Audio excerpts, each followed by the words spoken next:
Yash kidnap ചെയ്യപ്പെട്ടിരിക്കുന്നു. മെഹുലും മാലിയയും കൂടി എന്തെങ്കിലും ഇൻഫർമേഷൻ കിട്ടാൻ വേണ്ടി യഷിന്റെ വീട് പരിശോധിക്കുകയായിരുന്നു. അവിടെ ആരോ ഉണ്ടെന്നൊരു തോന്നൽ മെഹുലിന് അപ്പോൾ ഉണ്ടായി. ചുറ്റും നോക്കിയപ്പോൾ മെഹുൽ ഒരു പ്രേതത്തെ കണ്ടു. ലോജിക്കൽ ആർമി, നിങ്ങൾക്ക് ഈ സീൻ കണ്ടിട്ട് പറയാൻ കഴിയുമോ പ്രേതം എവിടെയാണുള്ളതെന്ന്? ശ്രദ്ധിച്ചു നോക്കൂ, എന്നിട്ട് നിങ്ങളുടെ ആൻസർ കമന്റായി പറയൂ.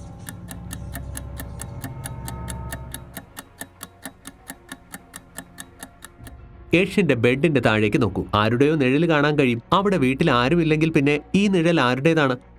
ആലിയ ഇത് കണ്ടിട്ട് ഉടനെ ജമ്പ് ചെയ്ത് യഷിന്റെ ഗണ്ണിനടുത്തെത്തി. എന്നിട്ട് ആ ഗണ്ണെടുത്ത് ആ പ്രേതത്തെ പിടിച്ചു. സർ, യഷിന്റെ ഗൺ വളരെ ഹെവിയാണ്. എങ്ങനെയാണ് ഇത്ര അനായാസത്തോടെ ഇത് അയാൾ ഉയർത്തുന്നത്? Interesting, very very interesting. Yash ഒരു വല്ലാത്ത മനുഷ്യൻ തന്നെ. എനിക്ക് ഈ പ്രേതത്തിന്റെ പേര് കേട്ടാലും ഉറക്കം വരില്ല. എങ്ങനെയാണ് യഷ് ഇതിനോടൊക്കെ കളിക്കുന്നത്? ആലിയ, വരൂ, തിരിച്ചു പോവാം. നമുക്ക് എങ്ങനെയെങ്കിലും യഷിനെ കണ്ടെത്തണം. അതിനുശേഷം മെഹുലും ആലിയയും യഷിന്റെ വീടിന് വെളിയിലെത്തി. അവിടെ പൈലറ്റ് ഹെലികോപ്റ്ററുമായി അവരെ കാത്തിരിക്കുകയായിരുന്നു. സർ, ഞങ്ങളെ തിരിച്ച് താഴേക്ക് കൊണ്ടുവിടൂ. മെഹുലും ആലിയയും ഹെലികോപ്റ്ററിൽ കയറിയിരുന്നു. പൈലറ്റ് അവരെ തിരിച്ച് താഴേക്ക് കൊണ്ടാക്കി കൊടുത്ത ശേഷം ഹെലികോപ്റ്ററുമായി തിരിച്ചുപോയി. ആലിയ, ഞാൻ അടുത്തുള്ള പോലീസ് സ്റ്റേഷനിൽ പോയി വിവരങ്ങൾ അറിയാം. അപ്പോഴേക്കും നീ അടുത്ത മാർക്കറ്റിൽ പോയി അന്വേഷിക്കുക. എന്തെങ്കിലും ഇൻഫർമേഷൻ കിട്ടുകയാണെങ്കിൽ നീ ഉടനെ എന്നെ വിളിക്കുക. അതിനുശേഷം മെഹുലും ആലിയയും അവരുടെ വണ്ടികളിൽ പെട്ടെന്ന് പോയി. മെഹുൽ പോലീസ് സ്റ്റേഷനിലെത്തി. പോലീസ് സ്റ്റേഷനിൽ ഒരു പോലീസുകാരൻ 3 കള്ളന്മാരെ അടി കൊടുത്തുകൊണ്ട് ക്വസ്റ്റ്യൻ ചെയ്യുകയായിരുന്നു. അപ്പോൾ ആദ്യത്തെ ആൾ പറഞ്ഞു, സർ, ഇന്നലെ പടിയിൽ നിന്നും വീണു. തലയിൽ നിന്ന് ഒരുപാട് ബ്ലഡും പോയി. അതുകൊണ്ട് ഞാൻ ഡോക്ടറുടെ അടുത്ത് ടെസ്റ്റ് ചെയ്യാൻ പോയിരുന്നു. ഞാനൊന്നും മോഷ്ടിച്ചില്ല സർ. രണ്ടാമത്തെ ആൾ പറയുകയാണ്, സർ, ഞാൻ ഇന്നലെ പട്ടണത്തിൽ പോയിരുന്നു. ഇത് നോക്കിക്കേ, ട്രെയിൻ ടിക്കറ്റാ. മൂന്നാമത്തെ ആൾ പറഞ്ഞു, ഓ, എന്റെ കൈ ഒടിഞ്ഞിരിക്കുകയാണ്. പിന്നെ ഞാൻ എങ്ങനെയാണ് മോഷണം നടത്തുക?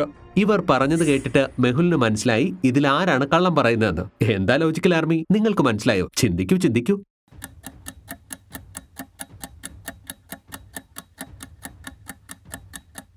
മൂന്നാമത്തെ ആളാണ് കള്ളം പറയുന്നത്. ശ്രദ്ധിച്ചു നോക്കൂ, അയാളുടെ പ്ലാസ്റ്റർ ഷർട്ടിന് പുറത്താണുള്ളത്. ഇതെങ്ങനെ പോസിബിൾ ആകും? അതായത് പ്ലാസ്റ്റർ ഒറിജിനൽ അല്ല, അത് മുകളിൽ കൂടി ഇട്ടിരിക്കുന്നതാണ്.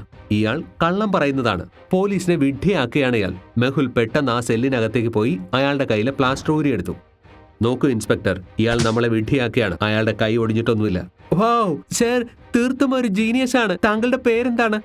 ഞാൻ ഡിറ്റക്റ്റീവ് മെഹുലാണ്. എന്റെ കൂട്ടുകാരൻ യഷ് ദ ഗോസ്റ്റ് ഹണ്ടറിനെ പറ്റിയുള്ള ഇൻഫർമേഷന് വേണ്ടി വന്നതാ. ഡിറ്റക്റ്റീവ് മെഹുൽ എന്ന പേര് കേട്ടതും പോലീസ് മെഹുലിനെ സല്യൂട്ട് ചെയ്തു. ഞാൻ താങ്കളെ പറ്റി ഒരുപാട് കേട്ടിട്ടുണ്ട്. ഇന്ന് കാണാനും കഴിഞ്ഞു. ഞാൻ നിങ്ങൾക്ക് എന്ത് സഹായമാണ് ചെയ്തു തരേണ്ടത്?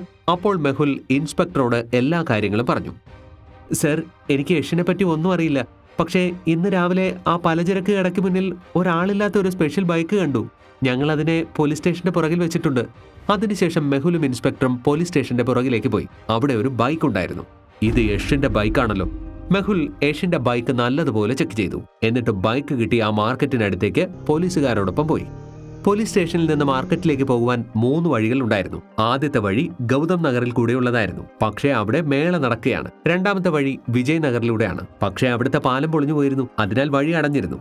മൂന്നാമത്തെ വഴി ഏറ്റവും ഷോർട്ട് കട്ടാണ്. പക്ഷേ ഇടയ്ക്ക് ഒരു നദിയുണ്ട്. ലോജിക്കൽ ആർമി, നിങ്ങൾക്ക് പറയാൻ കഴിയുമോ മെഹുലും ഇൻസ്പെക്ടറും ഏത് വഴി സ്വീകരിക്കുമെന്ന്?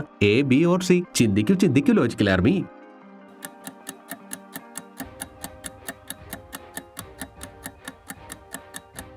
ആദ്യത്തെയും രണ്ടാമത്തെയും വഴികളിൽ കൂടി പോവുക എന്നത് സംഭവ്യമല്ല. അതുകൊണ്ട് മെഹുലും പോലീസും മൂന്നാമത്തെ വഴി സ്വീകരിക്കും. ഒരുപാട് ബോട്ടും അവിടെ ഉണ്ടായിരുന്നു. ഒരു പോലീസിനോട് കാർ കൊണ്ടുവരാൻ പറഞ്ഞിട്ട് അവിടുന്ന് പോയി. എന്നിട്ട് മെഹുൽ ഇൻസ്പെക്ടറുടെ കൂടെ ഒരു ബോട്ട് എടുത്ത് പോയി.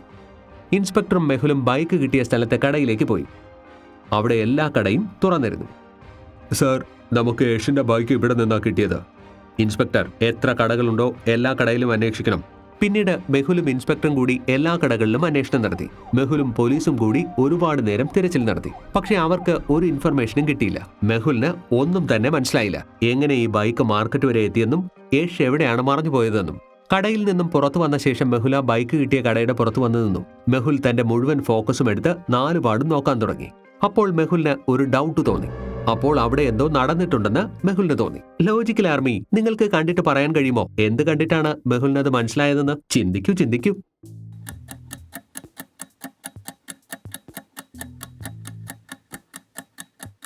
മേൽക്കൂരയുള്ള കടയുടെ മുകളിൽ ചുവന്ന നിറത്തിൽ ബ്ലഡ് കാണാൻ കഴിയുന്നു.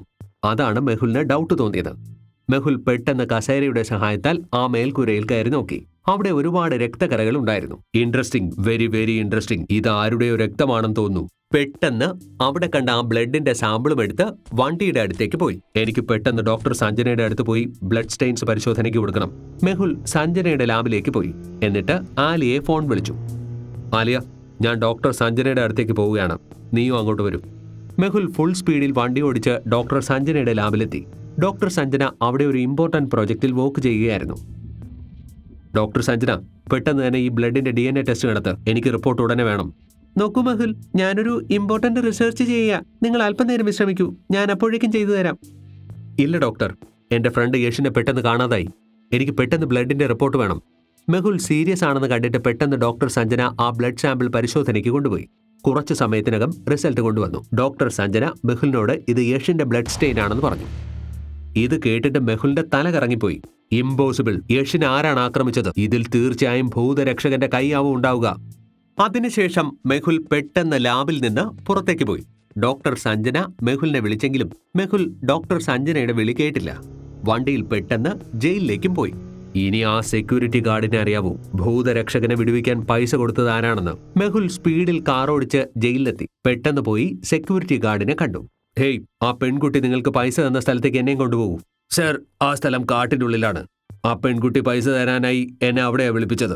ആ സ്ഥലം കാട്ടിലായാലും വീട്ടിലായാലും എന്നെ അങ്ങോട്ട് കൊണ്ടുപോകൂ.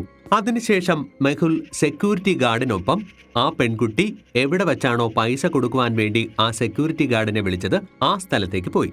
സർ, ആ പെൺകുട്ടി ഈ കോട്ടയ്ക്കുള്ളിലാണുള്ളത്. എനിക്ക് വളരെ പേടിയാണ്. ഞാൻ ഈ കോട്ടയ്ക്കുള്ളിൽ പോവില്ല. നീ പേടിക്കണ്ട, ഞാനുള്ളപ്പോ നിനക്കൊന്നും സംഭവിക്കില്ല. അതിനുശേഷം മെഹുലും സെക്യൂരിറ്റിയും കോട്ടയ്ക്കുള്ളിലേക്ക് കടന്നു. കോട്ട പേടിപ്പെടുത്തുന്നതായിരുന്നു. അവിടെ ആരെയും കാണുവാനുണ്ടായിരുന്നില്ല. അവർ ഉറക്കെ ഉറക്കെ വിളിക്കുവാൻ തുടങ്ങി. ശബ്ദം കേട്ട് ഒരു പെൺകുട്ടി പുറത്തേക്ക് വന്നു. യഷിനെ വന്നു കണ്ട അതേ മിസ്റ്ററി ഗേളായിരുന്നു അവൾ. മെഹുലിനോടൊപ്പം അവൾ പണം നൽകിയ സെക്യൂരിറ്റി ഗാർഡും ഉണ്ടായിരുന്നു. അവൾക്ക് അപ്പോൾ തന്നെ എല്ലാം മനസ്സിലായി. ആ പെൺകുട്ടി അവിടെ നിന്ന് ഓടിപ്പോയി. മെഹുൽ അവളെ പിന്തുടർന്നു. ഒരു റൂമിൽ ചെന്നിട്ട് പെൺകുട്ടി അപ്രത്യക്ഷയായി. മെഹുൽ ആ റൂം നന്നായിട്ട് നോക്കി. എന്നിട്ട് മനസ്സിലാക്കി ആ പെൺകുട്ടി എവിടെയാണ് ഒളിച്ചിരിക്കുന്നതെന്ന്. ലോജിക്കൽ ആർമി, നിങ്ങൾക്ക് പറയാൻ കഴിയുമോ ആ കുട്ടി എവിടെയാണ് ഒളിച്ചിരിക്കുന്നതെന്ന്? ചിന്തിക്കൂ.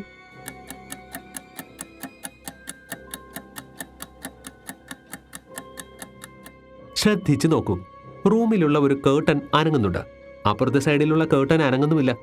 പിന്നെ എങ്ങനെ ഇത് സംഭവിക്കും? കാറ്റടിച്ചാൽ ഒന്നല്ല 2 കേർട്ടനും അനങ്ങിയേനെ.